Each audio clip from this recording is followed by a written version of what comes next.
You did finally work up the nerve to ask your mother about this birth certificate. It took you 2 years, but you finally sat down with her. You knew it had to be face-to-face. You know, I told her I'd found her birth certificate. It said colored. And she became very indignant with me. And she said, I don't know what birth certificate you have, but mine says I'm white. The census records, your father's listed as black. And I have a letter from the state of Louisiana saying that COL means colored. Well, she got very quiet. And she looked at me and she said, you have to promise me you will never tell anyone until after I die. And then she said, because how will I hold my head up with my friends if they know? She was passing for white, but on her, her birth certificate and the census record, she's listed as colored or black. She went from being designated black to being designated white.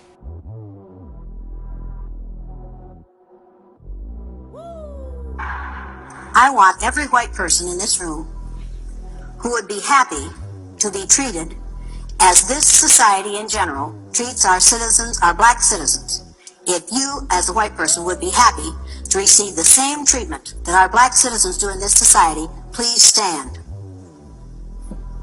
You didn't understand the directions. If you white folks want to be treated the way blacks are in this society, stand. Nobody's standing here. That says very plainly that you know what's happening. You know you don't want it for you. I want to know why you're so willing to accept it or to allow it to happen for others. What he did was really remarkable. Josh took some potentially life-threatening pills to change his skin color from white to black. And what he experienced as a black man was chilling. So chilling, in fact, that after just 1 week of being black, he abruptly called off the experiment and went home to let the medicine wear off. I went in this pool hall to get a drink. They followed me around like I was a thief. One afternoon, I was walking back to my hotel down this road. A police officer pulled me over at that intersection, started to hassle me about who I was and why I was there. Things like this never happened to me when I was white. One time I went into a fancy restaurant to eat, and although I saw several vacant tables, the maitre d' told me that there was nothing available. And in the short time I spent as a black, I can only conclude that perhaps we haven't come as far as we thought. There's a certain level of respect that I get from folks. And the first thing that I realized when I was black was, it's gone. You don't get any of that.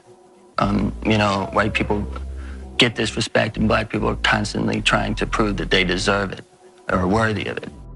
I identify as a black man with the full understanding that the rest of the world may not share that impression. There have been many times in my life that I wish that I just looked identifiably black, whatever that means, so that at least I would have to deal with people honestly and not pretend to be anything else. I could see the way the world treated black Americans, and I made a calculation. I do not want that for my life.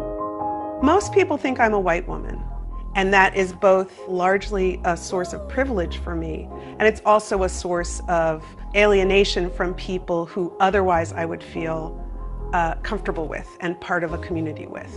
A really big part of how race is acted on in our country is based on physical appearance.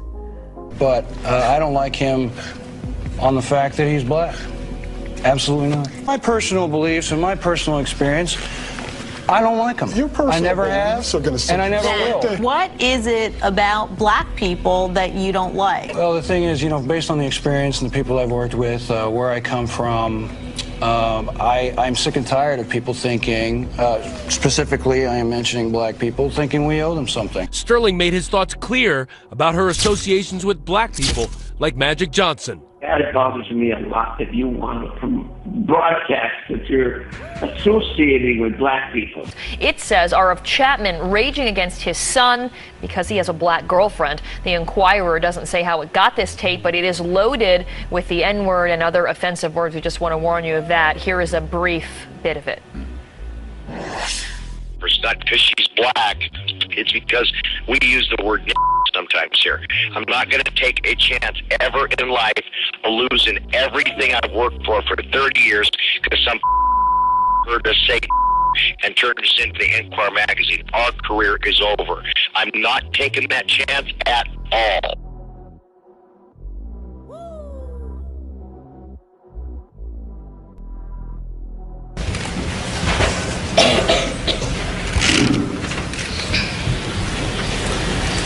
Negus. Negus. What is the language of origin? Ethiopian to Amharic. What is the definition? A king. It's used as a title of the sovereign of Ethiopia. Negus. Negus. Could you use it in a sentence? The Negus ruled Ethiopia until the coup of 1974. Negus. Right there. I just don't want to put my hands down. I'm really sorry. You're just really wrong. No. I've just seen way too many videos of problems. But you're not black. Remember, we only kill black people. Yeah, we only kill black people, right? All the videos you've seen, have you seen white people get killed? We only kill black people. Yeah, we only kill black people, right? We only kill black people. Yeah, we only kill black people, right? We only kill black people. Yeah, we only kill black people, right? Did you have any problems with looters? Not anymore. Not anymore.